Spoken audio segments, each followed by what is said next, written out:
Screen पर जे रीतना video જોઈ રહ્યા છો આ બે એક યુવતી ને યુવાન ભાગીને લગ્ન કર્યા એટલે કે પ્રેમ લગ્ન કર્યા। પછી આવું કંઈક બન્યું હતું કે ભાઈ ગામ લોકો ગામવાળા બધા થઈને એમને પકડી લાવ્યા અને પકડી લાવ્યા પછી એમને ગામની અંદર એક ઝાડ જોડે બાંધીને પછી જે થયું છે તમારી સ્ક્રીન પર તમે જોઈ શકો છો। નમસ્કાર મિત્રો, વિડીયોમાં તમારું સ્વાગત છે। હું શૈલેષ ભીલ, તમે જોઈ રહ્યા છો ઈકે ચેનલ। મિત્રો, આપણે ગુજરાતભરની માહિતી તમામ માહિતી તમારા સુધી પહોંચાડવાનું કામ અમે કરી રહ્યા છીએ, એટલે વિડીયોને ફટાફટ લાઈક કરી અને ચેનલને સબસ્ક્રાઈબ કરી લેજો।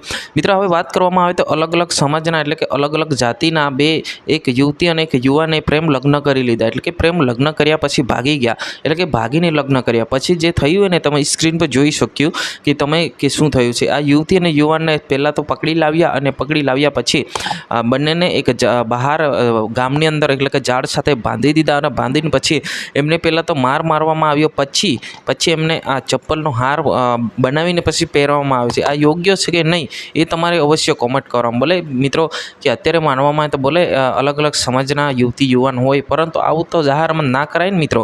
આપણા હિસાબથી આપણે એ નથી કહેતા કે તમે આવું કરો ફલાણું ઢીકણું, એ આપણે એ નથી જાણતા, પરંતુ જે રીતના જે આ યુવતી અને યુવાન સાથે જે રીતના આ કાર્ય કરવામાં આવ્યું છે તમે સ્ક્રીન પર જોઈ કે ભાઈ આ પ્રેમ લગ્ન કર્યો, ફક્ત પ્રેમ લગ્ન કર્યો છે આમને।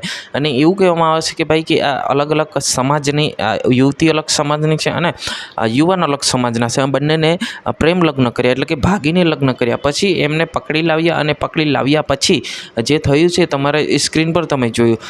તમારે શું કહેવું છે આમની સાથે જે ખરેખર થયું છે બહુ ખોટું થયું છે કે પછી આમની સાથે આવું થવું જ જોઈએ, એ તમારે અવશ્ય કોમેન્ટ બોક્સમાં જણાવવાનું છે। જે રીતના આપણને માહિતી મળી રહી છે મિત્રો, આ સોશિયલ મીડિયાની આધારિત આ માહિતી છે, ફક્ત અને ફક્ત આ ઈકે ચેનલ આ વિડીયો માટે કોઈ પણ પ્રકારની પોસ્ટિંગ નથી કરતું અને આ આપણા ગુજરાતનું નથી। આ જે વિડીયો છે જે મધ્યપ્રદેશનો હોવાના સમાચાર આપણને મળી રહ્યા છે। જરૂરથી અમારી આ ચેનલને સબસ્ક્રાઈબ કરજો। આજની વિડીયો અંદર બસ આટલું જ। જય હિન્દ, વંદે